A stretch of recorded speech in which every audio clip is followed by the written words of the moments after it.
Kamusta guys?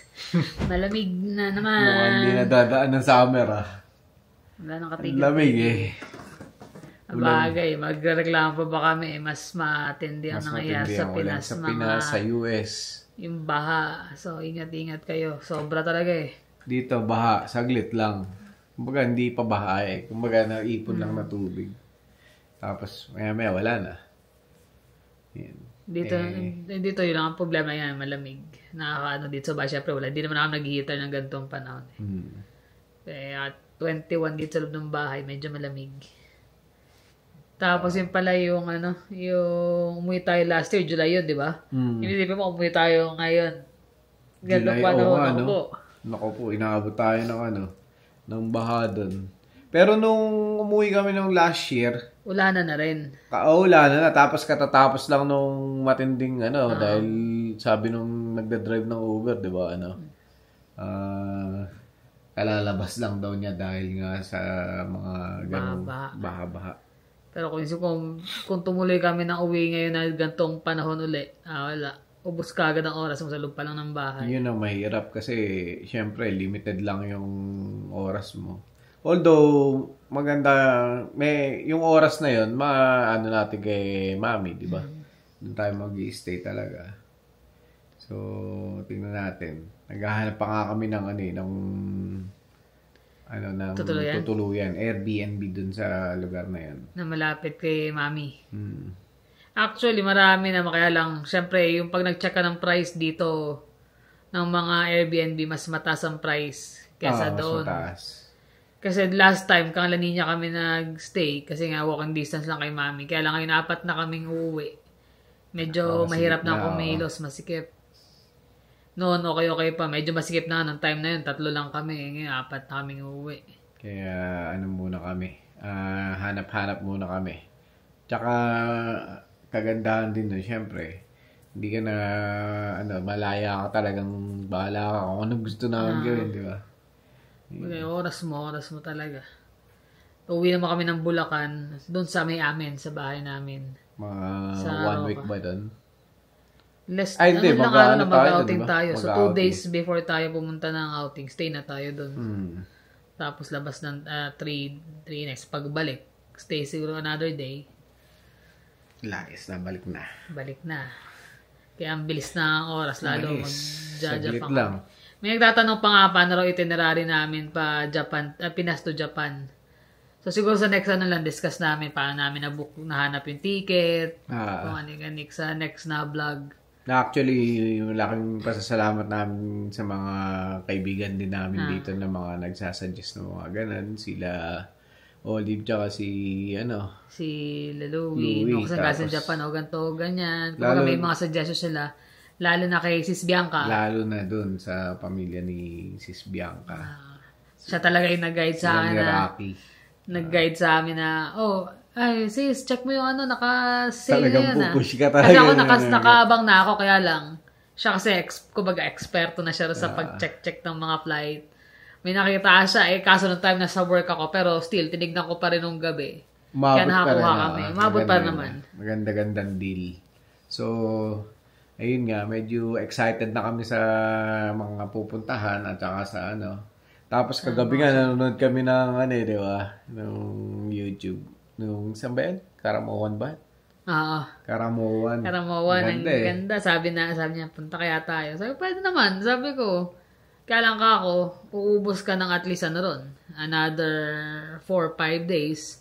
Ngayon lang. Yung oras kasi yung kulang Yung kalaban namin oras. Sa daming gustong puntahan.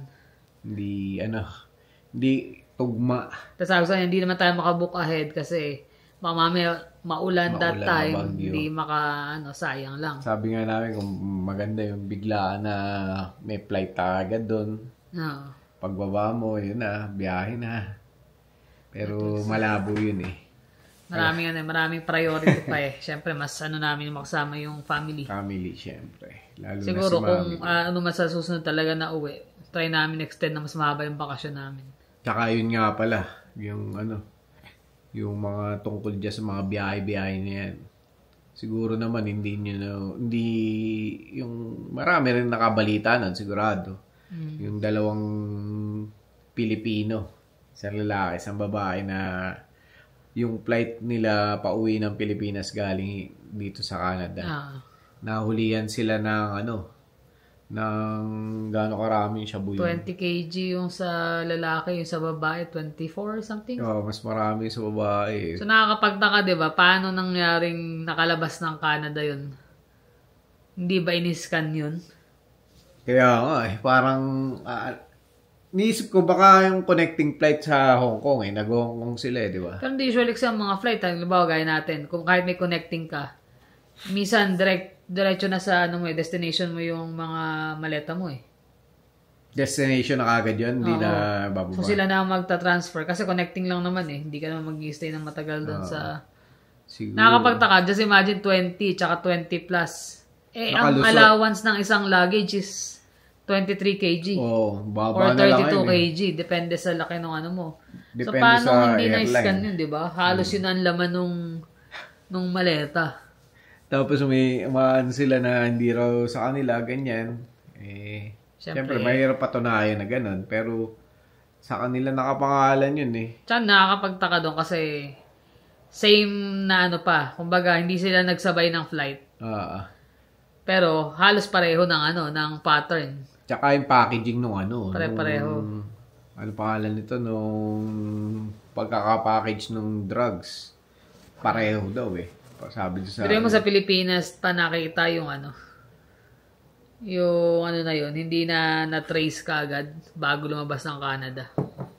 Actually, yung ang sabi ko nga doon sa mga kasama ko sa mga kasama ko na mga Canadian dun sa trabaho. Kasi minsan pag break time nagkakantuan din kami. May may parang side note lang doon sa kwento na yan. Sabi ko, sa Pilipinas, although nababalita yung corrupt ang mga government official, ganyan, corrupt. Pero depende pa rin Depende pa rin. May mga nalalagyan, merong sa mga simpleng bagay o sa medyo mabigat, pero hindi lahat. Hindi lahat ng kagawad ng batas sa Pilipinas o yung mga mambabatas hindi lahat na corrupt. Ang mga simpleng mamamayan, minsan nga yung mga simpleng mamamayan pa yung yung magbibigay sa iyo Mag-ano pa sa iyo, yung kumbaga aakapin ka do sa sa pagdating mo sa Pilipinas lalo na pag foreigner Sabi ko sa kanila, hindi yung connotation na sa Pilipinas delikado, ganyan. Sabi nila, delikado ba doon? Kasi mga tinatanong nila ako, delikado doon. Sabi ko, kung tutusin, hindi talaga Sabi ko ganun, hindi talaga delikado doon. Delikado siguro kung yung pupunta ka doon sa mga lugar na mga nagkakaroon ng mga gera-gera, ganyan. Okay, mga tipong magulo talaga na sobrang di ba? Yung crowded na hindi ka sanay. Maninibago ka, matatakot ka sa una. Pero hindi talaga Tama, mga tambay doon, hindi ka naman babastusin basta-basta doon Babati ka, palabati pa nga mga Pilipino, di ba? Kaya nga sabi ko, ganun pa man, sabi ko, yung mga batas doon, pag sinabi nilang ganito, bawal talaga. Although napapag-usapan yung medyo nagkakausap, yung parang naareglo, parang ganun. Naareglo yung problema mo, pero dapat hindi mo na ulitin, parang ganun sa atin Kapag kulong. Kita mo nga dito nga, di ba yung nakaladkad na? Ay, oo. Sama nun. Sa may, sa may Suri. Suri, 2024, December. Nabangga. December, January, parang ganun. Nabangga yung lalaki, 47 years old. Tapos nabangga na siya, nakaladkad. 1.3 kilometers. 1.3 kilometers. Tapos bumaba yung dalawang Indian national na students. Students lang nakamastang sila Dinisludge nila yung bangkay ng tao. Tapos umalis na sila.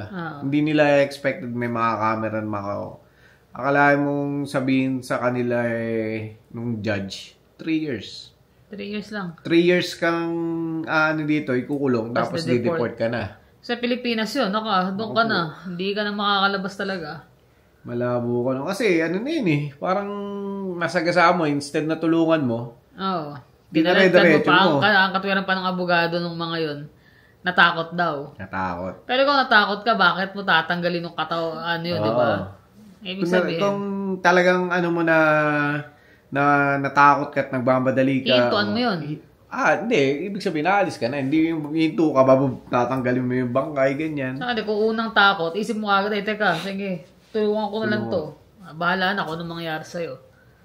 Kasi buhay ng tao yun Kasi baka nga nabuhay pa nga daw yun kasi hindi naman daw namatay doon sa pagkakabangga Yung pagkakaladkad. Pero yun 3 years. 3 years parang lang. Kung ikaw ang kapamilya, tapos maririnig mo yung hatol na gano'n na wala yung mahal mo sa buhay, tapos 3 years lang ang bibigay. Sa Pilipinas yun. Kung yung pamilya. Kaya parang pamilya nun, medyo may kaya-kaya. Naku, yari ka na 3 talaga. 3 years pala, malamang sa loob pa lang, wala ka na. Hindi ka na palalabasin dun. Kaya yun na nga, mabalik tayo dun sa ganun kaluwa. Hindi na malaman kung Maluwag ng rito. Catch and release nga dito Di ba nga, yung mga nahuhulihan ng mga drugs. Pag sinabi lang na, meron nga dito nga pala sa Calgary, yung Pilipino.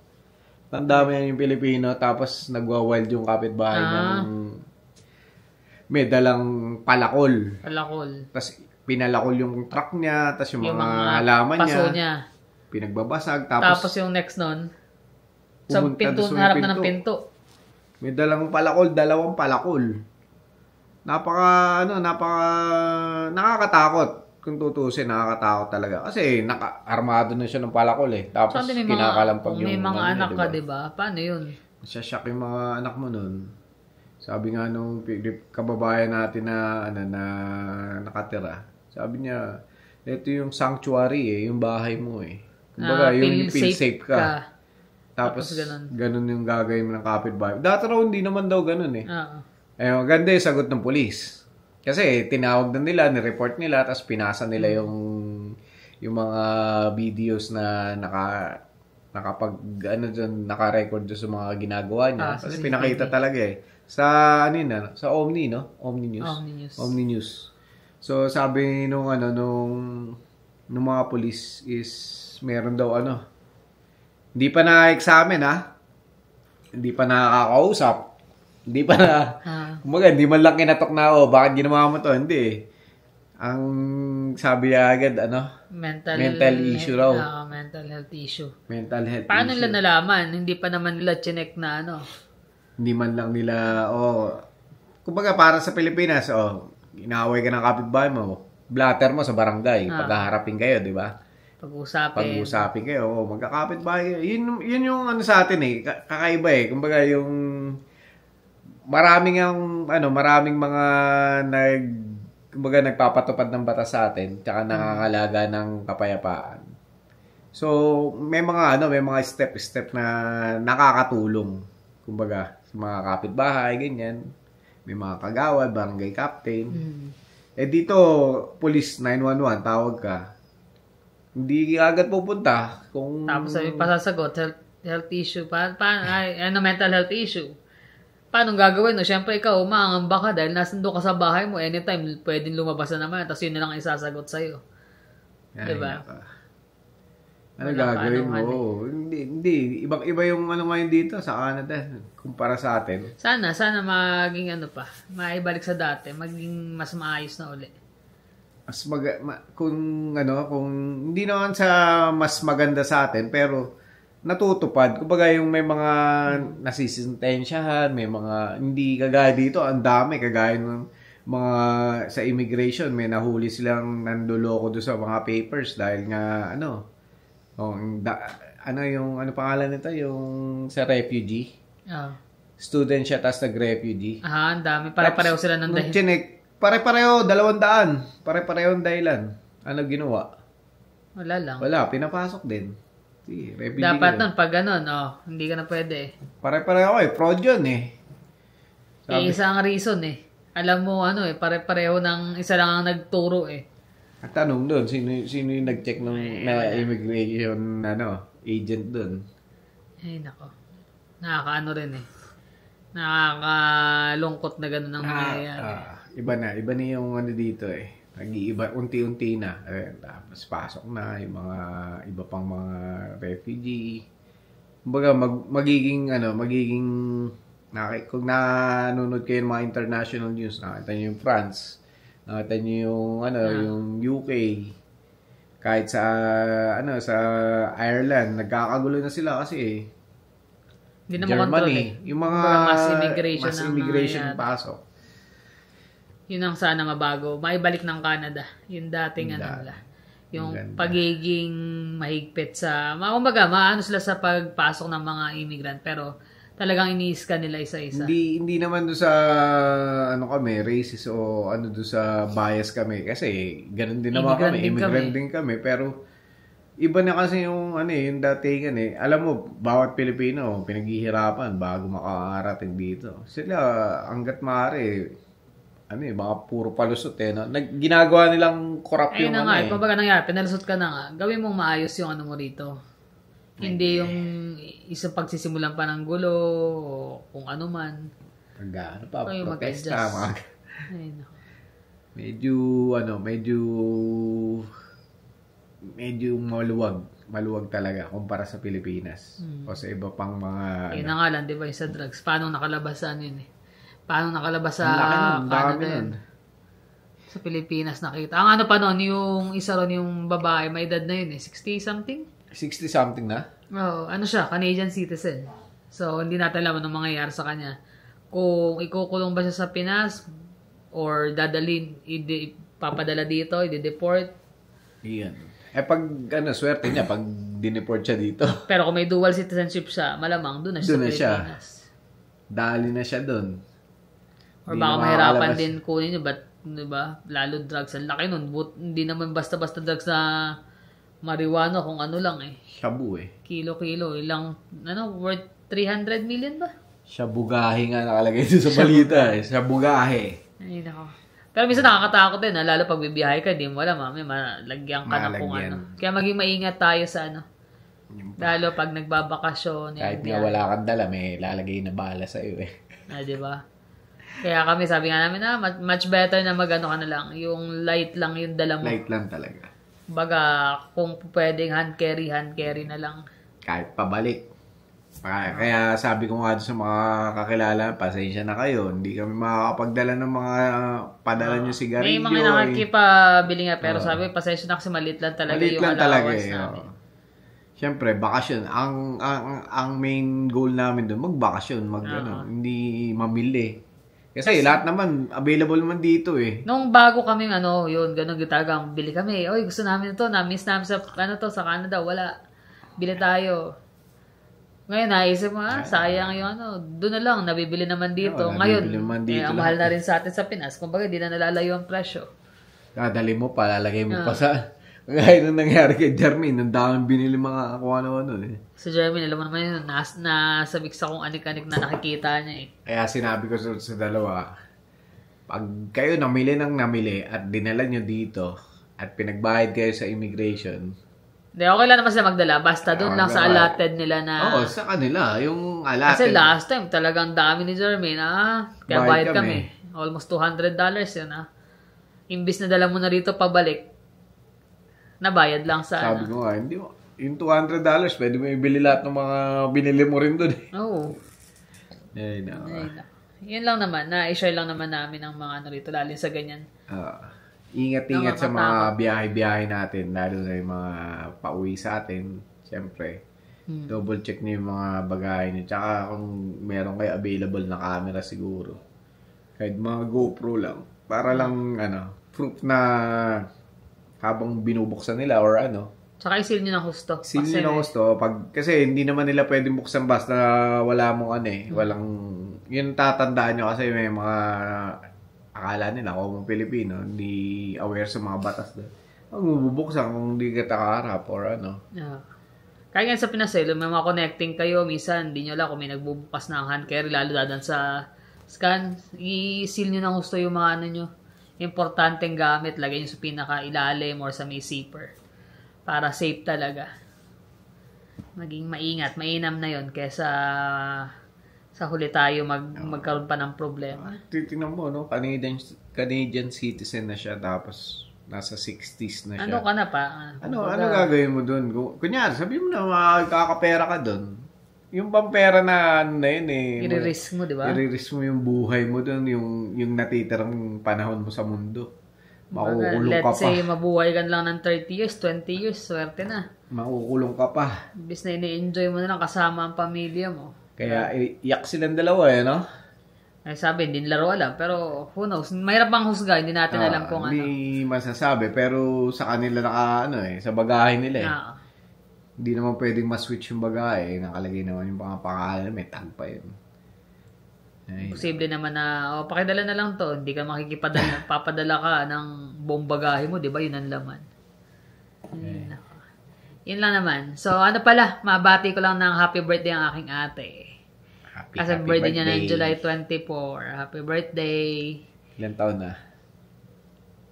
Ilan taon na ba ako? 44 na si ate. Mag-45. 45 na si ate. 45 na. Kasi mag-42 na ako eh. Parang di mukhang 45 yun ah. Parang 46. Lalo ako sa ate. Mga bata yun eh.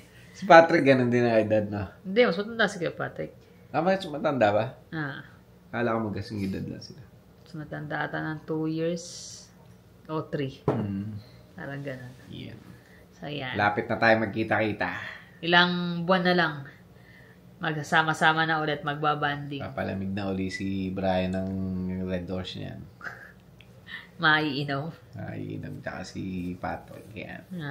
So, ingat-ingat kayo dyan. Sana ma-enjoy ang birthday mo. Tsaka, God bless. God bless, syempre. Sana more blessing. Health talaga. Importante yan. Yung health natin. Laging kasama yan sa panalangin. Lalo sa mga kapamilya natin, di ba? Importante yun. Paano, guys? Happy birthday.